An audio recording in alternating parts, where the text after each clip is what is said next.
binabantayan natin kung ano mga bagong pangyayari, kung ano pa darating para naman matiyak na patuloy na makakapaghanap buhay ang ating mga kababayan at patuloy na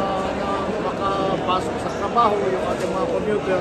at patuloy lang at hindi naman masyadong maging problema itong nangyari nga sa yung gera sa Middle East. Asahan po ninyo na kami po ay nakabantay at nakakapag-aalalay